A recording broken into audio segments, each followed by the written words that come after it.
Hello everyone. सो अब हम continue करेंगे अपना topic atomic structure. Last class में हमने रदरफोर्ड मॉडल तक कंप्लीट कर लिया था। तो एटॉमिक स्ट्रक्चर का ये हमारा लेक्चर नंबर 4 है। तो इसके अंदर हम डिस्कस करेंगे अबाउट बोहर्स मॉडल। ठीक, बोहर्स मॉडल आपका सबसे इंपॉर्टेंट टॉपिक है। अगर मैक्सिमम चांस होते हैं एग्जाम में क्वेश्चन आने के, तो वो बोहर मॉडल से आएगा। और बोहर मॉडल के लिए आपको प्रॉपर नोट्स बनाने हैं, ठीक है ना। जो जो एक एक पॉइंट मैं लिखवाऊंगा आपको, ठीक है, वो आपने डेफिनेटली नोट करना है अपनी कॉपी के अंदर। ठीक है, तो बोहर मॉडल क्या था बेसिकली, हमने इससे पहले दो मॉडल पढ़े। हमें पता चल गया कि एटम के अंदर इलेक्ट्रॉन्स होते हैं, प्रोटॉन्स होते हैं, न्यूट्रॉन्स होते हैं। फिर एटम्स के अंदर किस तरह से electron, proton and neutron arrange है, उसके लिए हमारे पास वेरियस मॉडल्स आए। सबसे पहला मॉडल आया था हमारे पास थॉमसन मॉडल, उसके बाद आया था रदरफोर्ड मॉडल। ठीक है, रदरफोर्ड मॉडल की कुछ लिमिटेशंस थी जिसको हमारे पास किसने बताया, बोहर ने बताया। बोहर मॉडल अपने आप में क्या है, सबसे इंपॉर्टेंट टॉपिक है। तो इससे बेस्ड क्वेश्चन आपका मास्टर कैडर 2022 के अंदर भी आया था। तो जो जो एक पॉइंट्स होंगे वो हम सब क्या करेंगे, डिस्कस करेंगे। तो बोहर मॉडल का जो सबसे पहला पॉइंट है कि बोहर मॉडल सिर्फ हाइड्रोजन लाइक स्पीशीज के लिए वैलिड होता है। It is applicable for it is applicable for hydrogen like species. Hydrogen like species, अभी हाइड्रोजन लाइक स्पीशीज का क्या मतलब है, single electron species. Single electron species, तो सिंगल इलेक्ट्रॉन स्पीशीज का मतलब क्या है, जिनके पास एक इलेक्ट्रॉन होगा। मतलब हाइड्रोजन के लिए ये वैलिड है, बिल्कुल वैलिड है। हीलियम प्लस के लिए, हीलियम प्लस के पास कितना इलेक्ट्रॉन होगा, एक इलेक्ट्रॉन होगा, तो उसके लिए वैलिड होगा। लिथियम प्लस 2 के लिए वैलिड होगा, बेरिलियम प्लस 3 के लिए वैलिड होगा, एंड सो ऑन। मतलब वो सारे स्पीशीज जिनके अंदर सिर्फ और सिर्फ एक इलेक्ट्रॉन है, उनके लिए हमारा क्या होगा, बोहर मॉडल एप्लीकेबल होगा। ठीक, दूसरा पॉइंट जो हमारे पास बोहर मॉडल के रिगार्डिंग हमने याद रखना है, बोहर मॉडल ने स्टेटमेंट दिया कि एटम के अंदर, atom contain electrons and protons. ठीक है, वो बात हमें पता थी कि एटम के अंदर इलेक्ट्रॉन्स एंड प्रोटॉन्स होते हैं। बोहर ने भी एक बार बता दिया, कुछ नहीं, छोटा सा एक पोस्टुलेट था। ठीक, बेसिकली हम डिस्कस कर रहे हैं पोस्टुलेट्स ऑफ बोहर मॉडल। ठीक, पोस्टुलेट्स का क्या मतलब होता है कि साइंटिस्ट ने क्या किया, अपने पोस्टुलेट्स दे दिए, मतलब अपने अजम्पशंस दे दी कि ये अजम्पशन है, और बाद में उसको क्या किया, प्रूफ किया। तो इनका मतलब होता है पोस्टुलेट्स का। तो थर्ड जो पॉइंट बताया था, पहले दो पॉइंट तो बिल्कुल बेसिक है। तो आपसे पूछा जा सकता है, कोई आपको चार स्पीशीज बना के दे देगा कि इनमें से बोहर मॉडल किसके लिए एप्लीकेबल नहीं है, तो आपने सिंपली क्या करना है, नंबर ऑफ इलेक्ट्रॉन काउंट कर लेने। जिनमें नंबर ऑफ इलेक्ट्रॉन 1 होगा, उनके लिए हमारा बोहर मॉडल क्या होगा, एप्लीकेबल होगा। अब थर्ड पॉइंट जो सबसे इंपॉर्टेंट है, electrons are revolving around the nucleus. आपको पता है इलेक्ट्रॉन्स क्या करते हैं, ठीक है, ये न्यूक्लियस है, न्यूक्लियस के अराउंड क्या करते हैं, इलेक्ट्रॉन्स रिवॉल्व करते हैं। ठीक है, ये बात तो हमारे पास बोहर नहीं बता दी थी, ये न्यूक्लियस के अराउंड क्या करते हैं, इलेक्ट्रॉन्स रिवॉल्व करते हैं। बट बोहर ने बताया कि जो रेडियस होता है, मतलब ये वाला रेडियस क्या रहेगा, हमेशा फिक्स रहेगा। ठीक है, फिक्स रेडियस के अराउंड क्या करते हैं, इलेक्ट्रॉन्स रिवॉल्व करते हैं। तो electrons are revolving around the nucleus, are revolving around the nucleus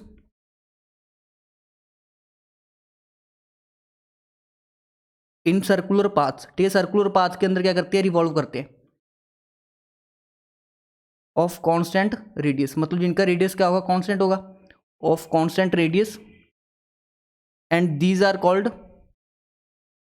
are called orbits, orbits और सेल्स, ऑर्बिट्स और shell.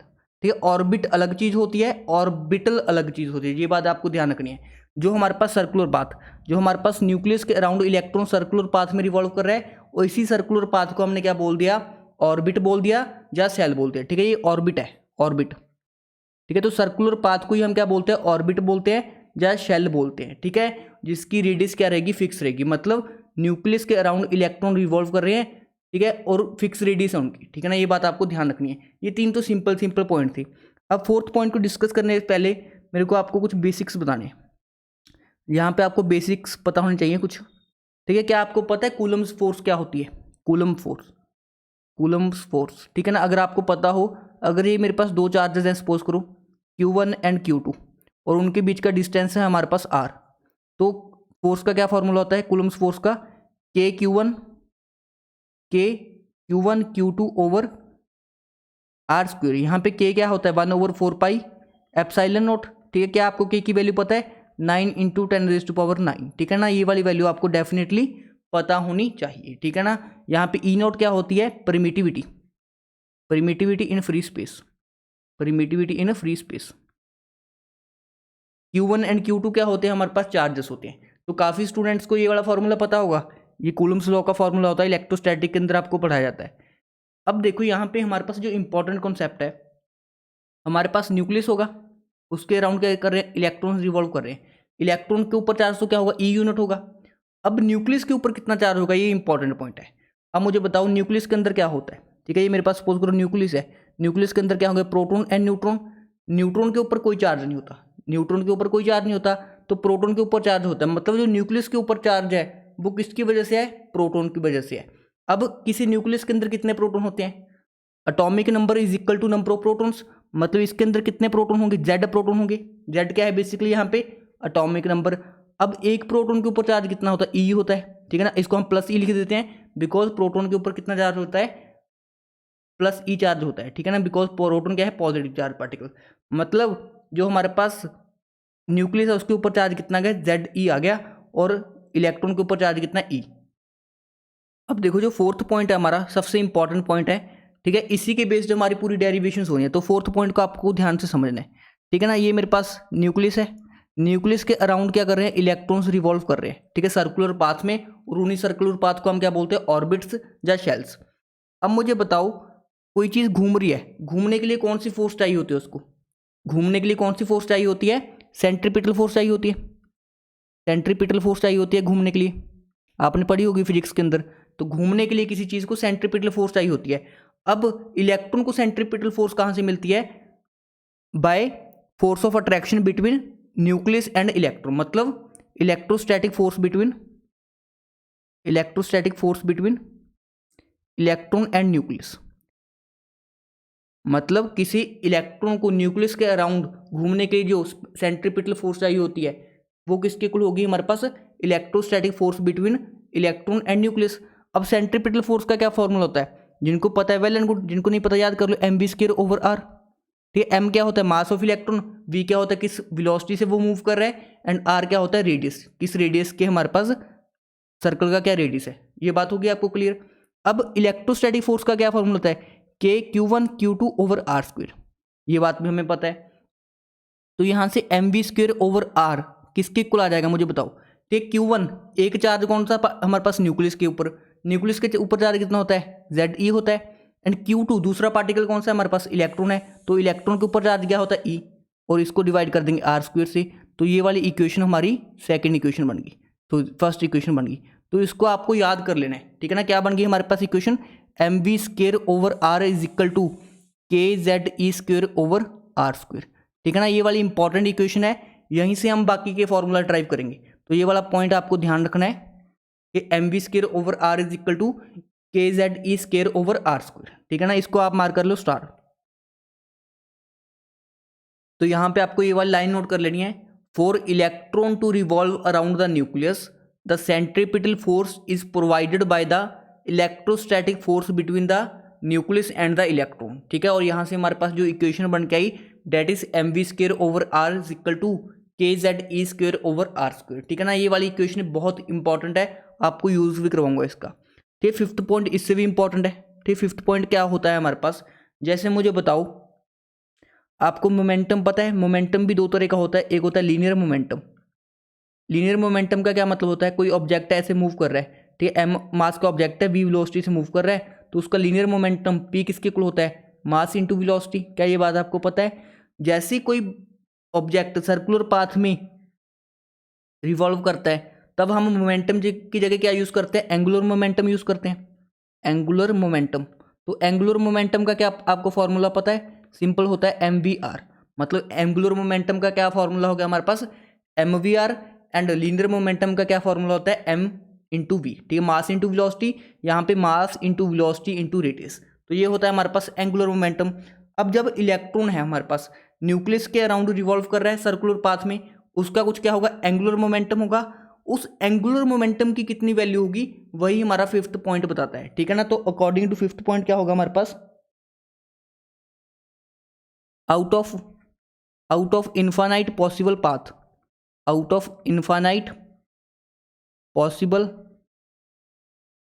Paths electron can revolve only in those orbits which have their angular momentum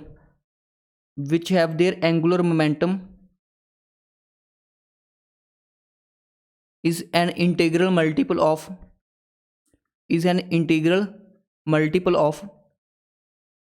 h/2 पाई। ठीक, क्या meaning हुआ मैं आपको समझाता हूँ इस पॉइंट का। ये बहुत इंपॉर्टेंट पॉइंट है, ये डायरेक्टली आपसे पूछा जा सकता है और मास्टर कैडेट 2022 में इसी से क्वेश्चन था। मैं वो क्वेश्चन लेके आऊँगा आपके लिए। जैसे देखो हमारे पास ये न्यूक्लियस है, न्यूक्लियस के अराउंड बहुत सारे पाथ होंगे, फिर बहुत सारे पाथ होंगे, यहाँ पे इलेक्ट्रॉन रिवॉल्व कर पाएंगे, बट इलेक्ट्रॉन सिर्फ उन्हीं ऑर्बिट्स के अंदर रिवॉल्व करेंगे जिनका जो एंगुलर मोमेंटम है MVR है वो क्या होगा, इंटीग्रल मल्टीपल मतलब n कुछ यहाँ पे वैल्यू होगी NH/2 पाई। मतलब ये वाला पोस्टुलेट बन गया MVR is equal to NH/2 pi. क्या ये आपको क्लियर है? MVR is equal to NH/2 pi. तो यहाँ पे आप देखो ध्यान से, जो n होगा हमारे पास कोई इंटीग्रल वैल्यू होगी 1 2 3 इस तरह से, मतलब इलेक्ट्रॉन कहाँ पे रिवॉल्व करेगा, जहाँ पे MVR is equal to H/2 pi हो, जहाँ MVR इज इक्वल टू, अगर हम n को 1 पुट कर दे तो H/2 पाई, अगर हम n को 2 पुट कर दे तो MVR is equal to 2H/2 pi, या MVR is equal to 3H/2 pi. मतलब जो n की वैल्यू है वो क्या हो सकती है 1 2 3 इस तरह से इंटीजर हो सकती है, तभी हमारा इलेक्ट्रॉन क्या कर पाएगा, उन्हीं ऑर्बिट्स के अंदर रिवॉल्व कर पाएगा अराउंड द न्यूक्लियस। तो ये दोनों पॉइंट, ठीक है, जो दो आपको मैंने मैथमेटिकल ट्रीटमेंट्स लिखवाए हैं, ये बहुत इंपॉर्टेंट है और डायरेक्टली आपको यहाँ से क्वेश्चन देखने को मिलेगा। कौन कौन से एक्सप्रेशन आपको ध्यान रखने हैं? एक तो आपको याद रखना है KZE²/R² is equal to MV²/R। ठीक है, पहला पोस्टुलेट ये वाला आपको इंपॉर्टेंट याद करना है। और एक होता है MVR is equal to NH/2 pi. यहाँ पे n क्या होता है, यहाँ पे n क्या होता है, ऑर्बिट। ठीक, कौन से ऑर्बिट की हम बात कर रहे हैं, ठीक है, जैसे शेल की बात कर रहे हैं, तो n की वैल्यू क्या होगी हमारे पास, इंटीग्रल मल्टीपल होगी 1 2 3 4 इस तरह से होगी। क्या ये आपको दो पॉइंट्स क्लियर हुए? तो इनको आपने डेफिनेटली याद करना है। जब हम रेडियस की, वेलोसिटी की, सारी एनर्जीज की डेरिवेशन करेंगे तब हमारे पास ये दो फॉर्मूलाज याद होंगे। तो मैं आपको क्वेश्चन भी कराऊंगा जो आपके इस साल मास्टर कैडर के में आया था। तो आपका ये वाला क्वेश्चन था जो मास्टर कैडर 2022 के अंदर आया था। ठीक है, ऑल्दो ये पूरी तरह से इस टॉपिक का नहीं है, यहाँ पे डी ब्रोगली वेवलेंथ का भी यूज़ होगा, बट वो छोटा सा टॉपिक होता है, वो भी हम आगे पढ़ेंगे। बट ये क्वेश्चन दोनों कॉन्सेप्ट को मिला के आया था। जैसे आपको दिया था डी ब्रोगली वेवलेंथ, आपको पता है डी ब्रोगली वेवलेंथ लैम्डा होती है H/mb। ठीक है ना, ये वाला फॉर्मूला ऑलमोस्ट सभी स्टूडेंट्स को पता होगा। अब मुझे बताओ क्या दिया क्वेश्चन के अंदर, if de Broglie wavelength of hydrogen the fourth orbit. ठीक, फोर्थ ऑर्बिट दे दिया, मतलब n की वैल्यू कितनी दे दी आपको, 4 दे दी। क्या ये आपको क्लियर है? और डी ब्रोगली वेवलेंथ लैम्डा कितना दे दिया आपको, 4 एंगस्ट्रॉम दे दिया। और आपसे पूछा क्या सरकमफ्रेंस। ठीक है, आपको एक सर्कल का सरकमफ्रेंस का फॉर्मूला पता है, सरकमफ्रेंस का फॉर्मूला होता है 2πr, मतलब आपको 2πr की वैल्यू बतानी थी इस क्वेश्चन के अंदर। अब मुझे बताओ हमारे पास पोस्टुलेट क्या था, MVR is equal to NH/2 pi. तो अगर हम H/mv कर दें, ठीक है ना, H/mv कर दें, H/mv इज इक्वल टू किसकी इक्वल आ जाएगा, 2πr डिवाइड बाय n। ठीक है, ये आपको बात क्लियर हुई। अब मैं 2πr की वैल्यू हमने फाइंड आउट करनी है, 2πr किसके इक्वल आ जाएगा, NH/mv। क्या ये चीज़ आपको क्लियर हुई? 2πr की हमें वैल्यू फाइंड आउट करनी थी, NH/mv की वैल्यू हमें दी हुई है। ठीक है, देखो n की वैल्यू कितनी दी है 4, और H/mv की वैल्यू हमें कितनी दी है, ये पूरा लैम्डा हो गया, और लैम्डा की वैल्यू कितनी दी है हमें 4 एंगस्ट्रॉम, और n कितना दिया है 4 दिया है। तो यहाँ पे 2πr की क्या वैल्यू आ जाएगी सरकमफ्रेंस की, 4 × 4 एंगस्ट्रॉम मतलब 16 एंगस्ट्रॉम। ठीक है, तो इस क्वेश्चन का आंसर था हमारा 16 एंगस्ट्रॉम। बहुत ही सिंपल क्वेश्चन था, एज इट इज़ मैं करवाता हूँ अपनी क्लास के अंदर। तो क्वेश्चन क्या आ जाएगा, ऑप्शन नंबर डी क्या आ जाना था, इस क्वेश्चन का करेक्ट आंसर आ जाना था। तो मतलब ये पोस्टुलेट्स अपने आप में, इसमें और कैसे क्वेश्चन बनते हैं वो भी मैं आपको करवाऊंगा, बट ये दो पोस्टुलेट्स आपको ध्यान रखने हैं। तो कौन कौन से पोस्टुलेट्स देखने हैं हमने बोहर्स मॉडल के? पहला पोस्टुलेट देखा कि ये सिर्फ हाइड्रोजन लाइक स्पीशीज के लिए वैलिड होता है, मतलब जिनके पास क्या होंगे, सिर्फ और सिर्फ एक ही इलेक्ट्रॉन होगा। दूसरा इसने सिंपल सा पोस्टुलेट बोला था कि एटम के अंदर इलेक्ट्रॉन्स एंड प्रोटॉन्स होते हैं। ये थर्ड जो पोस्टुलेट था, इलेक्ट्रॉन्स ठीक है एक फिक्स रेडियस के अराउंड क्या करते हैं, रिवॉल्व करते हैं सर्कुलर पाथ में, और उन्हीं सर्कुलर पाथ को ऑर्बिट या शेल बोलते हैं। जो फोर्थ पॉइंट था, जो हमारे पास इलेक्ट्रॉन घूम रहा है, घूमने के लिए जो सेंट्रीपिटल फोर्स की रिक्वायरमेंट है वो कौन पूरी करता है, electrostatic force between electron and nucleus, वहाँ से हमने इक्वेशन बनाई mv²/r is equal to kZe²/r², ये हमें याद करना है। फिर फिफ्थ पॉइंट जो हमने देखा कि इतने सारे पाथ है हमारे पास, सर्कुलर पाथ न्यूक्लियस के अराउंड, बट जो इलेक्ट्रॉन है सिर्फ उन्हीं पाथ के अराउंड रिवॉल्व करेगा जिनका इंटीग्रल मल्टीपल क्या होगा, h/2π का होगा। मतलब NH/2π, n की वैल्यू क्या होगी 1 2 3 4, इस तरह से चलती रहेगी। ये फिफ्थ पॉइंट था हमारे पास। फिफ्थ पॉइंट के बेस हमने क्वेश्चन किया जो आपके मास्टर कैडेट 2022 के अंदर पूछा गया था। अब जो हम नेक्स्ट पॉइंट देख लेते हैं, sixth point regarding Bohr's model. अब देखो, जैसे एक इलेक्ट्रॉन है, ये सर्कुलर पाथ के अराउंड रिवॉल्व करता है न्यूक्लियस के अराउंड, तो अब जब सर्कुलर पाथ के अराउंड रिवॉल्व कर रहा है तो वो अपनी एनर्जी ना ही गेन करता है ना ही लूज करता है, मतलब एनर्जी को चेंज नहीं करता, मतलब उसकी एनर्जी क्या होगी, फिक्स होगी। अगर एनर्जी फिक्स होगी तो इस तरह के ऑर्बिट्स को हम क्या बोलते हैं, stationary orbits. Stationary orbits, stationary orbits का क्या मतलब हो गया कि इनकी एनर्जी क्या है, फिक्स है, तो फिक्स्ड एनर्जी बोल सकते हैं इनकी। तो दोज ऑर्बिट्स जिनकी एनर्जी क्या होती है, फिक्स होती है, उनका हम क्या बोलते हैं, स्टेशनरी ऑर्बिट बोलते हैं। अब हमारे पास जो रदरफोर्ड का मॉडल था उसने बताया था कि जब इलेक्ट्रॉन रिवॉल्व कर रहा था न्यूक्लियस के अराउंड तो कंटिन्यूसली अपनी एनर्जी लूज करता रहेगा और इस तरह का पाथ हो जाएगा। मतलब उस पॉइंट को इसने क्या कर दिया, इनवैलिड कर दिया, बिकॉज इसने बोल दिया कि जब भी इलेक्ट्रॉन न्यूक्लियस के अराउंड किसी ऑर्बिट के अंदर रिवॉल्व कर रहा है तो उसकी एनर्जी क्या रहती है, सेम रहती है, जिनको हमने बोला स्टेशनरी ऑर्बिट्स। ठीक है ना।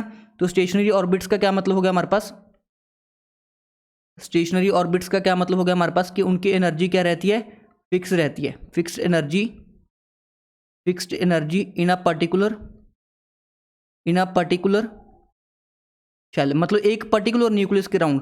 सपोज करो ये हमारे पास न्यूक्लियस है, न्यूक्लियस के राउंड काफ़ी सारी शेल होंगी, n=1 होगी, n=2 होगी, इस तरह से चलती रहती हैं ऑर्बिट्स।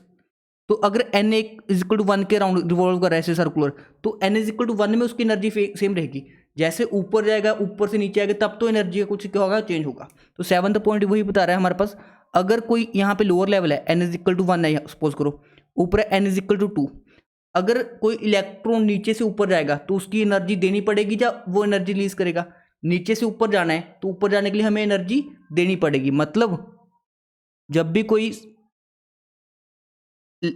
इलेक्ट्रॉन लोअर लेवल से हायर लेवल पे जाएगा तो एनर्जी क्या होगी, अब्जॉर्व होगी। तो एनर्जी क्या होगी, अब्जॉर्व होगी। अगर वही इलेक्ट्रॉन, ठीक है, हायर लेवल से लोअर लेवल पे आएगा, सपोज करो n=2 है कोई लेवल, यहाँ पे n=3 लेवल है, यहाँ पे n=1 लेवल है। तो अगर हायर लेवल से n=3 से n=2 आया तो इस केस में एनर्जी क्या होगी, इमिट होगी। मतलब जब लोअर से हायर जाएगा तो एनर्जी अब्जॉर्व होगी और जब हायर से लोअर आएगा तो एनर्जी क्या होगी, इमिट होगी। तो यहाँ पे आपको नोट कर लेने 2 पॉइंट कि lower level to higher level, जब लोअर से हायर की तरफ जाएगा तो एनर्जी क्या होगी, अब्जॉर्व होगी, एनर्जी अब्जॉर्व होगी, कि एनर्जी अब्जॉर्व करेगा। जब हायर से लोअर आएगा, हायर टू लोअर, तो एनर्जी क्या होगी, इमिट होगी, एनर्जी क्या होगी हमारे पास, इमिट होगी। क्या ये 2 पॉइंट आपको ध्यान रहेंगे, बिल्कुल रहने चाहिए, इंपॉर्टेंट पॉइंट्स हैं रिगार्डिंग आवर बोहर्स मॉडल। अब देखो ये इलेक्ट्रॉन एनर्जी ऑब्जॉर्व करके ऊपर कैसे जाएगा।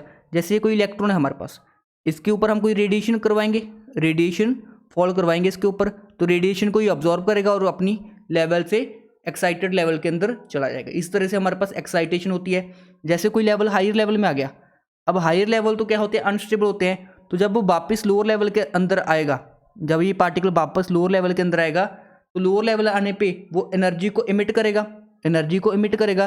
अब एनर्जी को इमिट करेगा, उसके कॉरस्पॉन्डिंग उसकी वेवलेंथ होगी।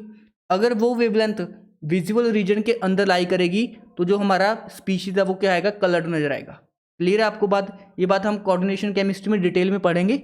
अभी के लिए आपको इतना पता होना चाहिए कि जब भी इलेक्ट्रॉन लोअर लेवल से हायर लेवल जाता है तो एनर्जी हमें देनी पड़ती है, एनर्जी अब्जॉर्व होती है। जो जब वो हायर लेवल से लोअर लेवल पे आता है तो एनर्जी क्या होती है हमारे पास, इमिट होती है। तो यहाँ पे हम लिखेंगे, तो इस प्रोसेस में एनर्जी अब्जॉर्व होगी, तो एनर्जी अब्जॉर्व होगी, तो इस केस में अगर हम एनर्जी में चेंज निकालें कितनी एनर्जी अब्जॉर्व होगी, तो final state minus initial state, मतलब n2 माइनस n1। क्या ये बात आपको क्लियर है। अब एनर्जी किसके इक्वल होगी, ये डेल्टा ई जो हम अब्जॉर्व करवाएंगे, hc/λ absorb is equal to En2 minus En1। ठीक है, क्या ये आपको इक्वेशन क्लियर है, सिंपल सी। अगर हम दूसरे के लिए लिखें, कैसे लिखेंगे? अब देखो n इज इक्वल टू 3 से n इज इक्वल टू 2 पे आ रहा है, ठीक है ना।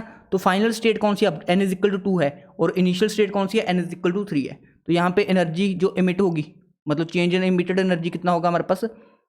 E2 minus E3। क्या आपको पता चला E2 माइनस E3 क्यों किया? क्योंकि हम फाइनल माइनस इनिशियल कर रहे हैं। यहाँ पे n is equal to 1 initial था, n is equal to 2 final था, बिकॉज हम नीचे से ऊपर गए थे। अब हम n इज इक्वल टू 3 से n इज इक्वल टू 2 गए हैं, तो हम क्या करेंगे? 2 माइनस 3 करेंगे, इनिशियल माइनस फाइनल करेंगे, सॉरी फाइनल माइनस इनिशियल करेंगे, ठीक है, उल्टा बोल गया, फाइनल माइनस इनिशियल करते हैं हम। तो यहीं पे मैंने किया है, फाइनल क्या है E2 और इनिशियल क्या है हमारे पास E3 है। तो ये किसके इक्वल आ जाएगा? HC बाई लैम्डा इमिटेड, किस वेवलेंथ का इमिटेड होगा, is equal to E2 minus E3। इसका यूज़ आपको एज इट इज ऐसे नहीं पता चलेगा एक्सप्रेशन से, जब हम क्वेश्चन करेंगे तब आपको क्लैरिटी आएगी। बस अभी के लिए आपको इतना ध्यान होना चाहिए कि जब हम लोअर से हायर लेवल पे जाएंगे तो एनर्जी अब्जॉर्व होगी, और जब हायर से लोअर लेवल पे आएंगे एनर्जी क्या होगी? इमिट होगी। तो ये कुछ पोस्टुलेट्स है हमारे पास बोहर्स मॉडल के, इनके बेस्ड आपसे डायरेक्टली भी क्वेश्चन बन सकता है कि इनमें से कौन सा बोहर का पोस्टुलेट नहीं है, ठीक है, ऐसा कुछ क्वेश्चन बन सकता है। बाकी 2 पॉइंट्स जो आपको ये वाले हैं, ये तो डेफिनेटली आपको याद होने चाहिए, ये वाले तो इन्हीं के बेस से हम क्वेश्चन करेंगे और यहीं से हमारी सारी डेरिवेशन प्रोसीड करेगी। अब देखो, सबसे पहले हमारे पास 2 इक्वेशन होगी, आपको वीडियो को पॉज करो, 2-3 बार याद करो। कौन कौन सी equation? mv square over r is equal to kze square over r square, ठीक है, याद होगी पहली इक्वेशन, याद होनी चाहिए। दूसरी कौन सी? mvr is equal to nh over 2 pi, ठीक है, ये सेकेंड इक्वेशन है जो आपको डेफिनेटली याद होनी चाहिए। अब देखो, ये न्यूक्लियस है, न्यूक्लियस के अराउंड इलेक्ट्रॉन रिवॉल्व कर रहे हैं। अब ये रेडियस की वैल्यू कितनी होगी? अगर हमें रेडियस की कैलकुलेट करनी होगी तो रेडियस का हम कैलकुलेशन देखेंगे, ठीक है, उसके बाद वेलोसिटी का कैलकुलेशन कर लेंगे, किस वेलोसिटी से हमारा इलेक्ट्रॉन रिवॉल्व कर रहा है, कितना टाइम ले रहा है, उसको हम टाइम पीरियड देखेंगे, फ्रीक्वेंसी देखेंगे, ठीक है, काइनेटिक एनर्जी देखेंगे, पोटेंशियल एनर्जी देखेंगे, उसके अलावा टोटल एनर्जी देखेंगे, ठीक है। तो ये सारी कैलकुलेशंस हम करेंगे किसके लिए? इलेक्ट्रॉन के लिए, जो न्यूक्लियस के अराउंड क्या कर रहा है? रिवॉल्व कर रहा है। तो पहले हम लिखते हैं कैलकुलेशन ऑफ रेडियस, ठीक है ना। तो आपको पहला टॉपिक जो स्टार्ट करना है हमने, रेडियस ऑफ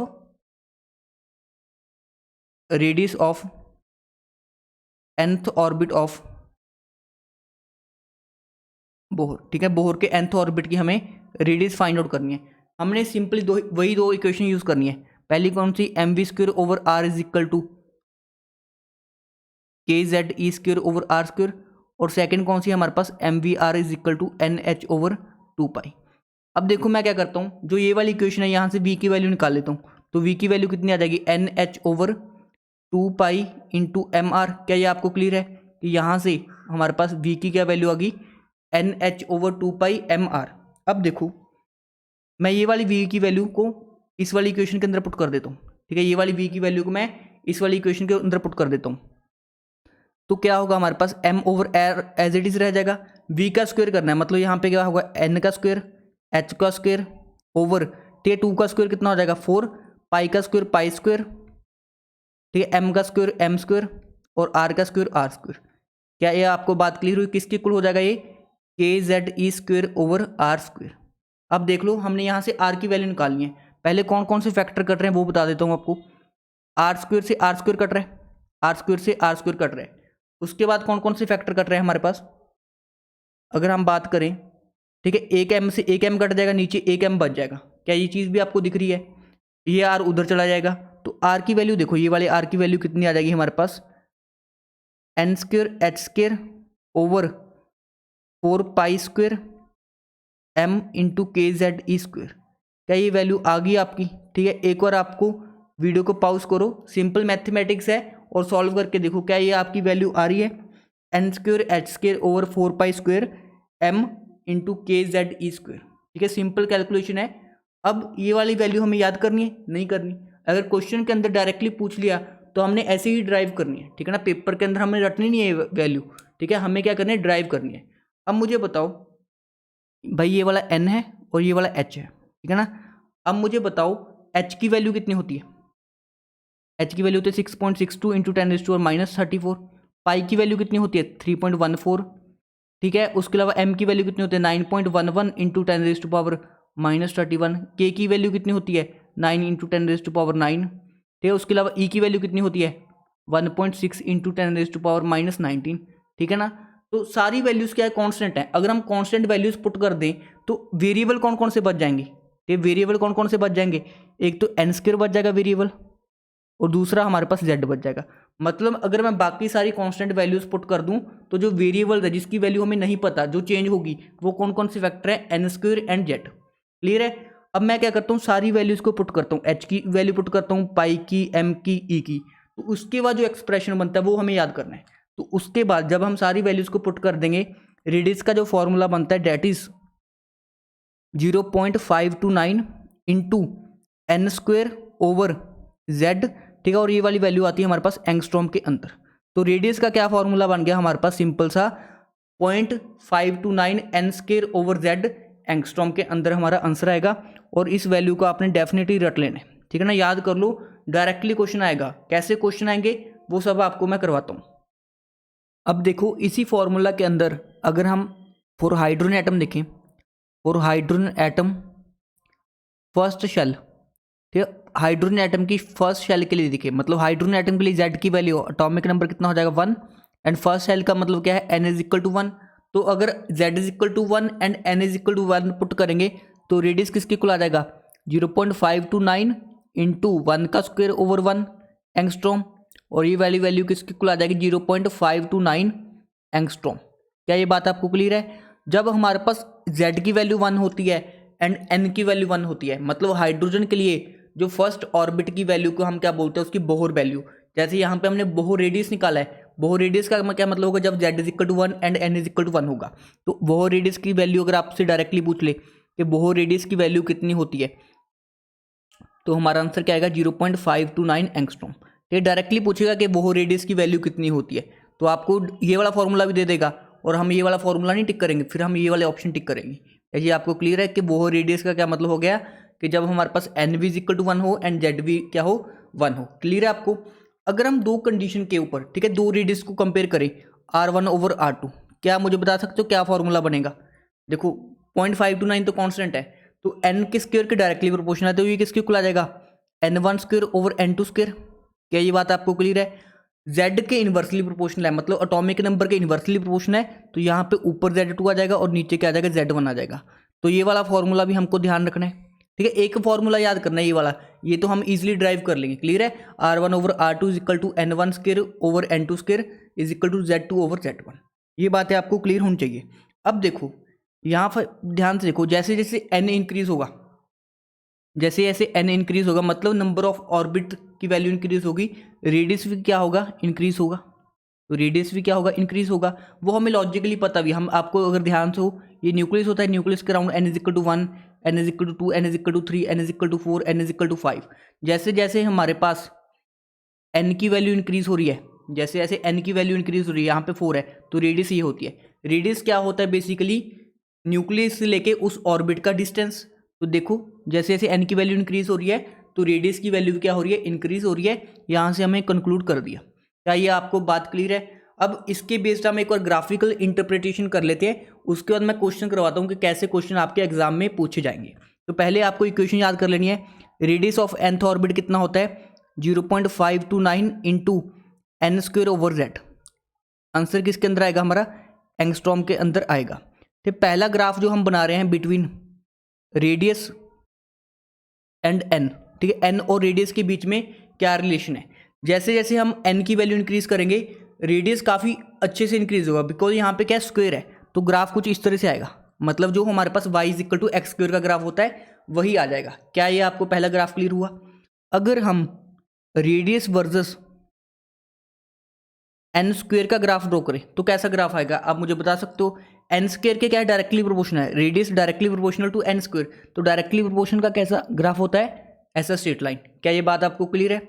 उसके बाद अगर हम ग्राफ ड्रॉ करें बिटवीन रेडियस एंड z, ठीक है, रेडियस एंड z क्या है आपस में रेसिप्रोकल है, तो रेसिप्रोकल का ग्राफ कैसा होता है भाई रेक्टेंगुलर हाइपरबोला, तो इस तरह का ग्राफ आएगा। ठीक है, सारे ग्राफ्स मैंने आपको गैसीय स्टेट के अंदर बनवाने सिखा दिए थे। उसके बाद अगर आपको रेडियस वर्सेस 1/z, ठीक है, 1/z के तो क्या है डायरेक्टली प्रोपोर्शनल है, रेडियस 1/z के डायरेक्टली प्रोपोर्शनल है, तो यहाँ पे कैसा ग्राफ आ जाएगा, कुछ इस तरह का। तो ये थी हमारे पास ग्राफिकल रिप्रेजेंटेशन ऑफ रेडियस। क्या क्लियर है आपको? तो सिंपल सा आपको फॉर्मूला याद करना है 0.529 into n square over z. ये आंसर किसके अंदर आएगा, हमारा एंगस्ट्रॉम के अंदर आएगा। यहाँ पे एन क्या है हमारे पास, ऑर्बिट नंबर, ऑर्बिट कौन से ऑर्बिट की हम बात कर रहे हैं, ऑर्बिट या शेल बोल सकते हैं। और जेड क्या होता है हमारे पास, एटॉमिक नंबर। क्या ये बात आपको क्लियर होगी? तो ये 2-3 चीज़ें छोटी छोटी हैं, वो भी आपको बता देता हूँ, इंपॉर्टेंट टिप्स जो आपको ध्यान रखने, इंपॉर्टेंट टिप्स, ठीक है ना। मैं अभी बता देता हूँ, वैसे मैं बाद में बताता हूँ, पहले आपको यही बता देता हूँ। जैसे आपको बोल दिया फोर्थ ऑर्बिट, ठीक है, आपको क्वेश्चन के अंदर दे दिया फोर्थ ऑर्बिट, तो फोर्थ ऑर्बिट का क्या मतलब समझना है आपने, फोर्थ ऑर्बिट का क्या मतलब समझना है, n = 4। जहाँ आपको बोल दिया फोर्थ शेल, फोर्थ शेल, तब आपने n का वैल्यू कितना समझना है, 4 समझना है। क्लियर है आपको? अगर आपको बोल दिया फोर्थ स्टेट, फोर्थ स्टेट, तब भी आपको क्या समझना है, n = 4, ये भी आपको क्लियर है। बट अगर आपको बोल दिया फोर्थ एक्साइटेड स्टेट, अगर आपको बोल दिया फोर्थ एक्साइटेड स्टेट, तब आपको n1, जब भी एक्साइटेड स्टेट वर्ड आ जाए तो आपको n1 ज़्यादा लेना है। मतलब फोर्थ एक्साइटेड स्टेट बोला है तो आपको लेना है n = 5। क्लियर है आपको? ये बात आपको क्लियर है? अब देखो ऐसा क्यों होता है, जैसे ये मेरे पास n = 1 है, ये n = 2 है, ये n = 3 है, ये n = 4 है, ठीक है। ऐसे सोन चलता रहेगा। मैं इसी एक एग्जाम्पल को लेकर समझाता हूँ। n = 1 को हम बोलते हैं ग्राउंड स्टेट, n = 1 स्टेट को हम क्या बोलते हैं, ग्राउंड स्टेट। जो ग्राउंड स्टेट के ऊपर वाली स्टेट्स होती है वो सारी क्या होती है, एक्साइटेड स्टेट होती है। तो ये एक्साइटेड स्टेट में कौन सा नंबर होगा, ये फर्स्ट एक्साइटेड स्टेट है, तो ये कौन सी होगी हमारे पास, फर्स्ट एक्साइटेड स्टेट। तो फर्स्ट एक्साइटेड स्टेट के लिए n की कितनी वैल्यू है, 2। मतलब जितनी हमारे पास एक्साइटेड स्टेट का नंबर होगा उससे एक प्लस क्या होगी, n की वैल्यू। अगर मैंने फोर्थ एक्साइटेड स्टेट बोला था तो n की वैल्यू कितनी होगी, 5 होगी। तो n = 3 वाली क्या होगी हमारे पास, सेकंड एक्साइटेड स्टेट। ये क्या होगी हमारे पास, सेकंड एक्साइटेड स्टेट। और ये वाली क्या होगी हमारे पास, थर्ड एक्साइटेड स्टेट। तो वर्ड ध्यान रखना, आपको n की वैल्यू फाइंड आउट करनी आनी चाहिए बेसिकली। क्वेश्चन में आपको अगर डायरेक्टली गिव है फोर्थ ऑर्बिट, फोर्थ स्टेट, तो n = 4। बट अगर एक्साइटेड वर्ड यूज कर दिया तो आपको ध्यान रखना है, आपने जो लिखा है फोर्थ एक्साइटेड स्टेट लिखा है तो n = 5 होगा। ये इंपॉर्टेंट छोटी छोटी चीज़ें हैं जो आपको ध्यान रखनी है। अब हम रेडियस के ऊपर जो हमने फॉर्मूला ड्राइव किया, Rn = 0.529 इंटू n²/z, ये आंसर आएगा हमारा एंगस्ट्रॉम के अंदर। इसके बेस्ड क्वेश्चन करते हैं तब आपको ज़्यादा क्लैरिटी आएगा। तो देखो हमारे पास पहला क्वेश्चन है, ठीक है। क्वेश्चन का रूल वही है, पहले आपको सॉल्व करना है फिर वीडियो सोल्यूशन देखना है। Radius of second orbit of Bohr's atom is r, ठीक है।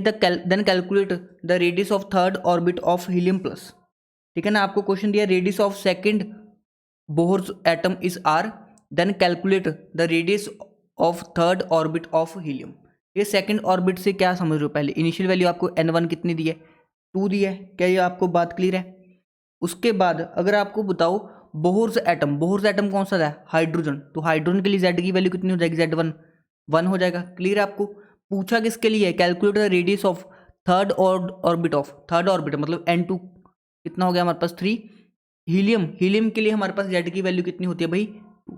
तो ये हमारे पास डाटा मिल गया हमें क्वेश्चन से। अब हमें क्या फाइंड आउट करना है, आर हमें दिया है किसका, इस वाले, ये हाइड्रोजन का बात है, ये किसकी बात है हमारे पास, हीलियम की बात है। तो हाइड्रोजन के लिए हमारे पास जो रेडियस की वैल्यू है वो कितनी दी है आपको, आर, और इसके लिए रेडियस की वैल्यू आपसे पूछी है। क्लियर है, सिंपल। तो अगर हम देखें, अगर इसकी रेडियस को मैं r1 मान लेता हूँ, इसकी रेडियस r2 हो जाएगी। तो आपको पता है r1/r2 किसके इक्वल था, जैसे हमारे पास फॉर्मूला क्या था, 0.529 इंटू n²/z। तो n² वाली टर्म्स तो डायरेक्टली रहेंगे as it is, that is n1² n2²। क्या ये क्लियर है आपको? इज इक्वल टू किसके होगा, z2/z1, z2/z1। क्या ये आपको चीज़ क्लियर हुई? ठीक है ना, इसको मल्टीप्लाई में कर लो, ठीक है ना, मल्टीप्लाई में होगा ये, ठीक है ना, बिकॉज ये क्या है हमारे पास मल्टीप्लाई में है यहाँ पे, तो ये मल्टीप्लाई में होगा। शायद पीछे में इक्वल टू कर गया, हाँ यहाँ पे, ये यहाँ पे भी क्या कर लो आप, मल्टीप्लाई में कर लो इसको, ठीक है ना। ये मल्टीप्लाई में हो जाएंगे अगर इनकी रेशियो लेंगे हम दो कंडीशंस के ऊपर। तो यहाँ पे देखो हमारे पास आपको r1 दिया है, r2 आपको फाइंड आउट करना है। तो r2 किसके इक्वल आ जाएगा हमारे पास, r1 into n2² into z1 over n1² into Z2। ठीक है, वैल्यूज पुट कर दो सिंपली, तो R2 की वैल्यू कितनी आ जाएगी हमारे पास, R इंटू, ठीक है, N2 की वैल्यू कितनी है भाई 3, 3 का स्क्वायर 9 इंटू Z1 कितना है 2, तो Z1 कितना है 1 ओवर n1² 1 का स्क्वायर इंटू Z2 कितना है हमारे पास 2। ठीक है ना, इस वाली वैल्यू को सॉल्व करेंगे तो हमारे पास रेडियस कितना आ जाएगा भाई, ये कुछ एरर कर रहा हूँ मैं इस क्वेश्चन के अंदर, तो यहाँ पे मैं एक छोटी सी एरर कर गया, यहाँ पे n1 की वैल्यू कितनी है हमारे पास 2, मैं यहाँ पे 1 ले गया गलती से, तो इसको आपने करेक्ट करना है, यहाँ पे हम लेंगे 2 वैल्यू। ठीक है ना, n1 की कितनी वैल्यू हमारे पास 2 है, तो ये कितना आ जाएगा हमारे पास 9r/8। ठीक है ना, तो रेडियस कितना आ जाएगा हमारे पास 9r/8। ठीक है, ये वाला क्वेश्चन आपका मैक्सिमम स्टूडेंट्स का सही होगा। सिंपली इसमें हमने कुछ नहीं करना था, कंपैरिजन करना था, यहाँ पे हमने क्या करना था, सिंपली कंपैरिजन करना था। अब देखो नेक्स्ट क्वेश्चन आपको ट्राई करना है। ठीक है ना, क्वेश्चन बहुत अच्छा है ये। ठीक है ना, तो देखो calculate the distance between third and fourth orbit of helium plus ion. जैसे न्यूक्लियस है मेरे पास, ये थर्ड ऑर्बिट है, ये फोर्थ ऑर्बिट है, ये n=3 है हमारे पास, ये n=4 है, इनके बीच का डिस्टेंस, ये वाली दूरी हमें फाइंड आउट करनी है कितनी है। तो अगर हम जितना फोर्थ का रेडियस है माइनस थर्ड का रेडियस कर दे तो हमें पता चल जाएगा ना। ऐसा सोचो, अगर ये है, ये n=3 है और ये n=4 है, इनके बीच की हमें दूरी पता करनी है। तो अगर हम 4 वाली से 3 वाली को माइनस कर देंगे तो ये वाली वैल्यू की आ जाएगी हमारे पास रेडियस की, तो डिस्टेंस की वैल्यू हम फाइंड आउट कर लेंगे। तो मतलब फोर्थ माइनस थर्ड करना पड़ेगा, मतलब R4 माइनस R3 करना पड़ेगा। तो क्वेश्चन में हम R4 निकाल लेंगे, फिर R3 निकाल लेंगे, उससे क्या कर लेंगे हम कैलकुलेट कर लेंगे। तो calculate the radius of third. ठीक है ना, पहले अगर हम n1 को 3 मान लें और n2 को अगर हम मान लें, इसको n3 मान लो, इसको n4 मान लो, कितना आ जाएगा 4। ठीक है, उसके बाद z की वैल्यू दोनों के लिए सेम होगी, जहाँ पे भी z की वैल्यू कितनी होगी, हीलियम के लिए कितनी होती है भाई 2, यहाँ पे भी z की वैल्यू क्या होगी 2। तो रेडियस ऑफ इसका कितना आ जाएगा रेडियस, मुझे बताइए। Rn=0.529 इंटू n² कितना है 4 square that is 16 divide by z। ठीक है, डेट इज 2, तो ये कितना आ जाएगा हमारे पास 8 इंटू 0.529। क्या ये बात आपको क्लियर है, सिंपल सी। अब अगर इसकी देखें तो इसकी कितनी आ जाएगी R3 की वैल्यू। ठीक है ना, 0.529 इंटू n का स्क्वायर। ठीक है, n का स्क्वायर मतलब 3 का square that is 9 over z that is 2, तो इसकी ये वाली वैल्यू आ जाएगी। तो हमने R4 माइनस, ये R4 की वैल्यू ही है, तो R4 माइनस R3 करना था सिंपल डिस्टेंस निकालने के लिए, R4 माइनस R3।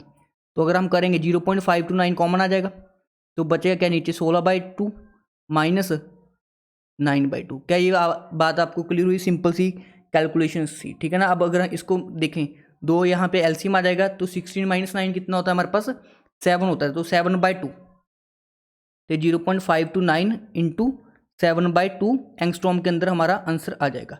जिन स्टूडेंट्स ने ये क्वेश्चन सही कर दिया मतलब उनको रेडियस वाला कॉन्सेप्ट पूरा क्लियर है। ठीक, थर्ड हमारे पास ये वाला क्वेश्चन भी बहुत अच्छा है। ठीक, what would be the atomic number of an element such that it's fourth orbit would fit into the first orbit of first atom. बहुत ही अच्छा क्वेश्चन है, आपको वीडियो को पॉज करके एक बार ट्राई करना है। तो देखो क्वेश्चन के अंदर आपको क्या क्या है, what would be the atomic number of any element such that it's fourth orbit would fit into the first orbit of first atom. First orbit मतलब n=1, first atom means z=1। क्या clear है आपको, मतलब उसके अंदर exactly fit हो गया। कोई चीज़ किसके अंदर एग्जैक्टली फिट कब होगी, जब उन दोनों का रेडियस सेम हो, मतलब दोनों का रेडियस क्या करना है हमने सेम करना है। मतलब जो रेडियस ऑफ फोर्थ ऑर्बिट है उसको किसके कर देना है, रेडियस ऑफ फर्स्ट ऑर्बिट। ठीक है, किसके, ये हमारे पास होगा हाइड्रोजन का, और ये R4 किसका है हमारे पास अननोन एलिमेंट जिसका हमें फाइंड आउट करना है। तो इसके लिए अगर हम फॉर्मूला लगाएं 0.529 into n² over z is equal to R1। ठीक है, R1 तो हमें पता है कितना होता है 0.529। ठीक है, हाइड्रोजन के लिए अगर वैल्यू पुट करना चाहो तो कर लो, 1² ओवर 1, सिंपल। क्लियर है आपको। तो n की वैल्यू कितनी दी है आपको, फोर्थ ऑर्बिट 8 दी है, तो 0.529 into 8 divide by 2 is equal to किसकी इक्वल आ जाएगा 0.529। क्या ये बात आपको क्लियर है। तो यहाँ से देख लो आप, यहाँ पे 2 नहीं z आएगा, सॉरी z की वैल्यू हमने फाइंड आउट करनी है, तो ये कट जाएगा, तो z की वैल्यू कितनी आ जाएगी हमारे पास। ठीक है, तो z की वैल्यू क्या आ जाएगी 8, नहीं 8 नहीं आएगी। ठीक है, छोटी सी एरर कर गया मैं भी यहाँ पे, आज काफ़ी एरर हो रही है मेरे से। तो यहाँ पे क्या होना था n2 का स्क्वायर होना था, तो 4 का स्क्वायर होना था 16 आना था यहाँ पे, ठीक है। तो यहाँ पे हमारे पास कौन सी वैल्यू आनी थी, 16 आनी थी बेसिकली। तो यहाँ पे 16 करनी थी, तो z की वैल्यू कितनी आ जाएगी, 16 आ जाएगी। क्या ये बात आपको क्लियर है? बहुत ही अच्छा क्वेश्चन था ये। तो डेफिनेटली आपको इस लेवल के क्वेश्चंस करने हैं अगर आपने अच्छी प्रेपरेशन करनी है। तो सिंपल सा हमने कॉन्सेप्ट सीखा रेडियस का, ठीक है। रेडियस में एक ही फॉर्मूला हमें याद करना है, 0.529 into n square over z, और आंसर हमारा किसके अंदर आएगा, एंगस्ट्रॉम के अंदर। बोहर एटम के लिए, बोहर एटम किसको बोलते हैं, हम हाइड्रोजन को बोलते हैं। जब भी आपको बोहर एटम बोलते हैं मतलब हाइड्रोजन एटम की बात कर रहे हैं, तो उसके लिए जेड की वैल्यू कितनी आ जाएगी, 1 आ जाएगी। क्या ये बात आपको क्लियर है? और एक हमने फॉर्मूला देखा, R1 ओवर R2 किसके इक्वल आ जाएगा, N1 square over N2 square into Z2 over Z1, ठीक है ना। ये वाला हमने फॉर्मूला याद कर लेना, सिंपल सा, ठीक है। कुछ नहीं है, ये तो हमने डायरेक्टली बनाया है फॉर्मूला उससे, क्लियर है। अब इसके बाद जो हम नेक्स्ट पैरामीटर कैलकुलेट करते हैं, डेट इज वेलोसिटी, ठीक है। जो नेक्स्ट पैरामीटर हमने कैलकुलेट करना है, velocity of nth orbit, velocity of nth orbit. तो देखो हमने सेम इक्वेशन यूज़ करनी है, कौन कौन सी, mvr is equal to NH over 2 pi. एक तो ये वाली इक्वेशन यूज़ करनी है हमने, और दूसरी यूज़ करनी है mv square over r is equal to kze square over r square. ये दोनों वैल्यूज हमने एज इट इज यूज़ करनी है। अब देखो पहले हमने वेलोसिटी निकाली थी यहाँ से, अब रेडियस निकालो। तो रेडियस की वैल्यू कितनी आ जाएगी यहाँ से, NH over 2 pi into mv। क्या ये बात आपको क्लियर है? रेडियस की वैल्यू कितनी आ गई, NH ओवर 2 पाई mv।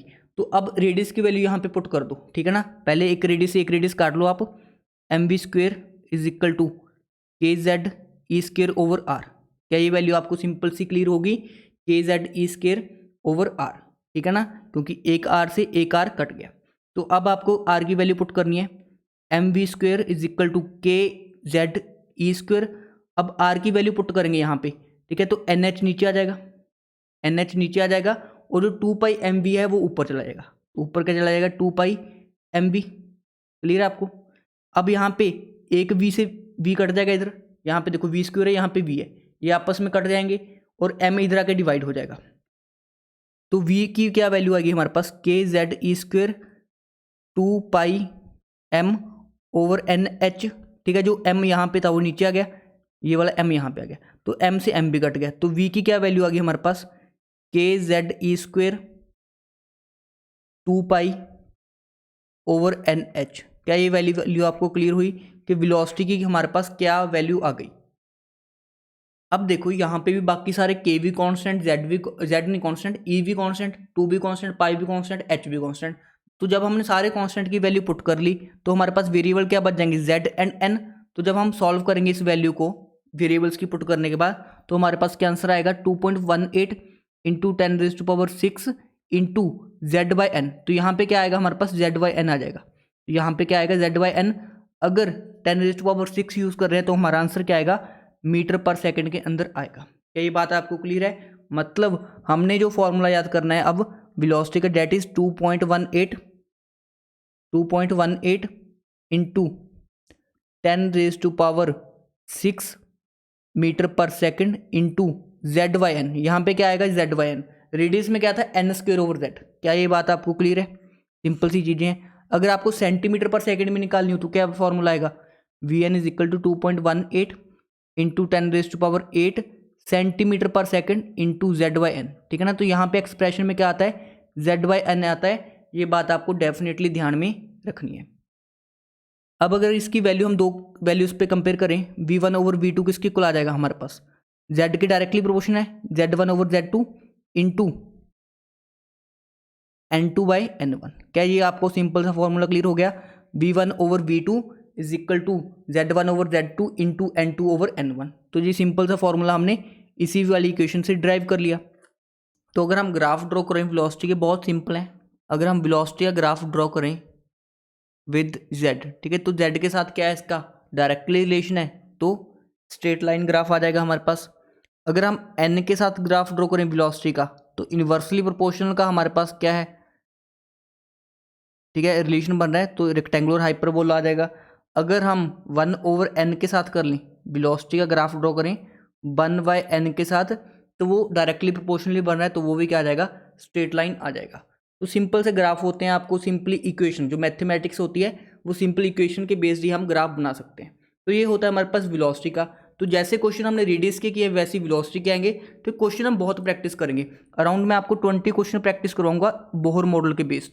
उनसे बाहर आपका कोई क्वेश्चन आज तक ना गया है किसी एग्जाम में, ना जाएगा। तो वो कोई 20 क्वेश्चन आपको डेफिनेटली करने हैं। उसके बाद देखो हमने क्या निकाल लिया, अभी रेडियस निकाल लिया। रेडियस की वैल्यू आई हमारे पास 0.529 into n square over z, सबको याद होगी। ये वाली वैल्यू आती है हमारे पास एंगस्ट्रॉम के अंदर। और हमने वेलोसिटी निकाली nth ऑर्बिट की 2.18 इंटू 10⁶ मीटर पर सेकंड, और इंटू क्या था हमारे पास z/n। क्लियर है आपको ये वाली वैल्यू? ठीक है, मीटर पर सेकंड क्या यूनिट है, तो ये z इंटू एन फैक्टर। अब मुझे बताओ हमने टाइम पीरियड निकालना है, time period of electron in nth orbit. ठीक, टाइम पीरियड का क्या मतलब होता है कि एक चक्कर, ठीक है ना, न्यूक्लियस के अराउंड एक इलेक्ट्रॉन कितने टाइम में अपना चक्कर पूरा कर देगा, ठीक है, उसी को हम क्या बोलते हैं, टाइम पीरियड बोलते हैं। तो आप मुझे बताओ वेलोसिटी का क्या फॉर्मूला होता है, डिस्टेंस ओवर टाइम। तो जब एक पूरा चक्कर लग जाएगा हमारे पास, तो डिस्टेंस टोटल कितना कवर होगा, जितना हमारे पास सर्कल का सरकमफ्रेंस होता है, मतलब 2πr। तो वेलोसिटी किसकी कुल आ जाएगी 2πr बाई, ठीक है, और उस टाइम को हम क्या बोलेंगे, टाइम पीरियड। तो टाइम पीरियड की क्या वैल्यू होगी हमारे पास 2πr ओवर v। क्या ये सिंपल सी मैथमेटिक्स आपको आती थी? बिल्कुल सबको आती होगी। तो टाइम पीरियड का क्या फॉर्मूला बन गया हमारे पास 2πr बाई v। क्या आपको r की वैल्यू पता है? बिल्कुल पता है। क्या आपको v की वैल्यू पता है? डेफिनेटली पता है। तो अगर हम वैल्यूज पुट करें 2π एज इट इज, r की वैल्यू, तो 2π और r की वैल्यू कितनी है हमारे पास 0.529 एन स्क्वायर ओवर जेड। ठीक है, इसको पुट करते हैं 0.529 into n square over z into मैं क्या कर देता हूँ 10⁻⁻10। ठीक है, ये वाली वैल्यू किस में आ जाएगी, मीटर के अंदर आ जाएगी। 2π एज इट इज, r की वैल्यू हमने पुट कर दी। नीचे क्या पुट करेंगे, वेलोसिटी की वैल्यू कितनी है हमारे पास 2.18 इंटू 10⁶ मीटर पर सेकेंड इंटू z/n। क्या ये बात आपको क्लियर होगी? अब मुझे बताओ, पहले तो सिंपल जो वेरिएबल्स हैं, ठीक है ना, ऊपर क्या है हमारे पास एन स्क्वायर ओवर जेड और नीचे क्या है z/n। ठीक है ना, ऊपर क्या है हमारे पास एन स्क्वायर ओवर जेड और नीचे क्या है z/n। तो ये किसकी इक्वल आ जाएगा basically n square over z, ये वाली टर्म उल्ट जाएगी n/z, तो n³/z²। क्या ये चीज़ क्लियर है? और बाकी सारे पैरामीटर्स तो क्या कांस्टेंट हैं। तो जब हम कांस्टेंट को सॉल्व कर लेंगे, हमारे पास जो वैल्यू आती है डेट इज 1.52 इंटू 10⁻⁻16, और जो साथ में वेरिएबल्स इंपॉर्टेंट होते हैं डेट इज क्या आएंगे हमारे पास n³/z²। ठीक है, n³/z², और ये वैल्यू किस में आएगी, टाइम पीरियड की सेकंड के अंदर आ जाएगी। तो ये वाली वैल्यू आपको याद करनी है। ठीक है ना, ये वाली वैल्यू इतनी इंपॉर्टेंट नहीं है, क्वेश्चन इससे कम आते हैं, बट फिर भी आपको पता होना चाहिए n³/z² की क्या होती है, ये साथ रिलेटेड होती है। तो टाइम पीरियड का क्या फॉर्मूला बन गया, basically time period is directly proportional to n³/z²। ठीक है, आपको रटने की जरूरत नहीं है, आपको सिंपली इतना पता होना चाहिए टाइम पीरियड का क्या फॉर्मूला होता है 2π और ओवर v, और आपको r और v की वैल्यू तो पता ही है। ठीक है ना, वैसे ये याद भी हो चुकी होगी आपको। अगर हम दो कंडीशन पर टाइम पीरियड को कंपेयर करें T1/T2, तो वो किसके इक्वल आ जाएगा हमारे पास n1³/n2³ into z2² over z1²। क्या ये आपको क्लियर हो गया सिंपली? ठीक है, n1 किस साथ डायरेक्टली रिलेशन एंड z के साथ इनवर्सली रिलेशन। ठीक है, ये वाली फॉर्मूला भी आपको क्लियर हो चुका होगा। ठीक है, लास्ट एक और टर्म हम डिफाइन करते हैं, फ्रीक्वेंसी। ठीक है ना, तो फ्रीक्वेंसी का क्या मतलब होता है हमारे पास, नंबर ऑफ रेवोल्यूशन पर सेकंड, मतलब एक सेकंड में कितने होंगे। ठीक है, टी सेकंड में हमें पता चल गया रेवोल्यूशन। ठीक है ना, तो एक सेकंड में कितने होंगे, तो frequency is just opposite of 1/t। मतलब टाइम पीरियड का क्या होती है, ऑपोजिट होती है। तो मतलब फ्रीक्वेंसी क्या होगी, directly proportional to z² and inversely proportional to n³। क्या ये बात आपको क्लियर होगी? तो आपको डायरेक्टली देगा कि इनमें से कौन सा रिलेशन करेक्ट है। तो फ्रीक्वेंसी के साथ क्या आएगा हमारे पास z² ओवर n³। क्या ये सिंपल सी चीज़ क्लियर है? तो आज के लेक्चर से हमको क्या क्या चीज़ें याद करनी है, नेक्स्ट क्लास में हम क्वेश्चन करेंगे बहुत और एनर्जी को सीखेंगे। उससे पहले आपको जो चीज़ें याद करनी है, ठीक है, इंपॉर्टेंट, जो आपको डेफिनेटली याद होनी चाहिए चीज़ें। ठीक है, ये वाली चीज़ें आपको सारी याद होनी चाहिए। ठीक है, पहला कि mv² over r is equal to kze² over r²। ठीक है, पहला पॉइंट आपको याद होना चाहिए। mvr is equal to nh over 2π, ये वाली वैल्यू आपको याद होनी चाहिए।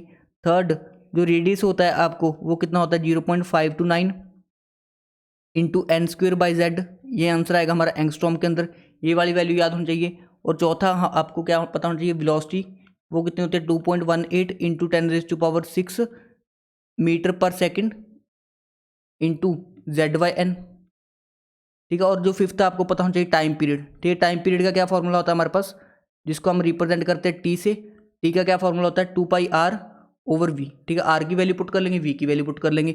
और जो सिक्स जो आपको पता होना चाहिए डेफिनेटली फ्रीक्वेंसी, ठीक है। फ्रीक्वेंसी क्या होती है हमारे पास एफ से, और ये क्या होता है टाइम पीरियड का ऑपोजिट होती है। तो अगर आप ये चीज़ें याद कर लेते हो तो डेफिनेटली आपके क्वेश्चन ईजिली बनेंगे। तो ये तो हमारे पास रेडियस हो गया इंपॉर्टेंट पैरामीटर, वेलोसिटी हो गया इंपॉर्टेंट पैरामीटर, बट जो सबसे इंपॉर्टेंट है डेट इज एनर्जी, ठीक है। एनर्जी को हम डिटेल में पूरी क्लास हम एनर्जी के ऊपर लगाएंगे, ठीक है, एनर्जी की कैलकुलेशंस के ऊपर। तो एनर्जी के कॉन्सेप्ट से आपको एक इंपॉर्टेंट टॉपिक बनेगा जिसको हम बोलते हैं हाइड्रोजन स्पेक्ट्रम, जिसमें आपने पढ़ा होगा वैसे आप लोगों ने काफ़ी ने, जिसमें हम बाल्मर, पास्टन, पीफंड, ब्रैकेट, ठीक है ना, हम्फ्री सीरीज वो सब डिस्कस करते हैं। तो आपको हाइड्रोजन स्पेक्ट्रम करवाया जाएगा उससे, और हाइड्रोजन स्पेक्ट्रम से कभी क्वेश्चन आया नहीं है और चांस है कि आ जाए, ठीक है ना।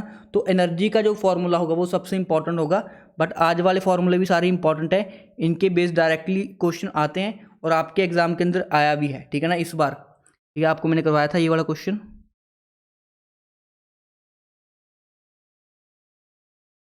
ठीक है। ये देखो, ये आपका मास्टर कैडेट 2022 का क्वेश्चन है। जिनको ये कॉन्सेप्ट आता था, डी ब्रोगली का कॉन्सेप्ट आता था और बोहर का कॉन्सेप्ट आता था, उन्होंने ये क्वेश्चन हार्डली 20 से 25 सेकंड का क्वेश्चन था, कैलकुलेशन कुछ भी नहीं थी, ठीक है। एन की वैल्यू दी थी, लैम्डा की दी थी, दोनों को मल्टीप्लाई करना था सिंपली फॉर्मूला को अरेंज करके। तो इस तरह के क्वेश्चन को प्रैक्टिस करने के लिए आपको डेफिनेटली सारे फॉर्मूलाज को याद होना चाहिए। आई होप आपको बोहर मॉडल का पहला लेक्चर क्लियर हो चुका होगा। तो नेक्स्ट क्लास में हम बोहर मॉडल को कंप्लीट कर देंगे और हाइड्रोजन स्पेक्ट्रम को स्टार्ट कर लेंगे। Thank you for watching this video.